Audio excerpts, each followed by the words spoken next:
It all began back in the summer of 2007. After being accepted into the international choir, they sent me over to Germany and Denmark to sing in many glorious places. One of the towns our group visited was the town of Esbjerg, which is where my story takes place. On one of our free days roaming the city, my host family decided to take my friends and I to a beautiful church that was close to the ocean.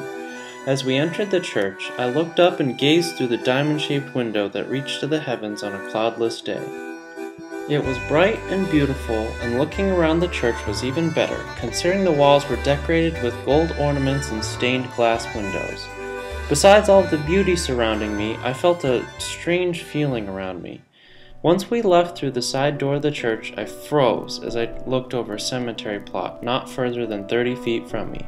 My heart raced, and I found myself unable to grow closer as my host family and friends walked on without me. The language barrier was tough because I didn't know how to tell them that I was superstitious and couldn't go along, but they beckoned me to go with. As they pulled me along towards the graveyard, I began to cry and felt weak in my legs, which made them think twice about bringing me any closer. Once they had realized how uncomfortable I was, the whole group stuck with me and brought me away from the graveyard. Once I reached the top of the hill, the sorrow and weight that once bared on me lifted into thin air, and I felt so relieved. My host family still didn't understand why I reacted that way, but instead they decided to comfort me in a time of need.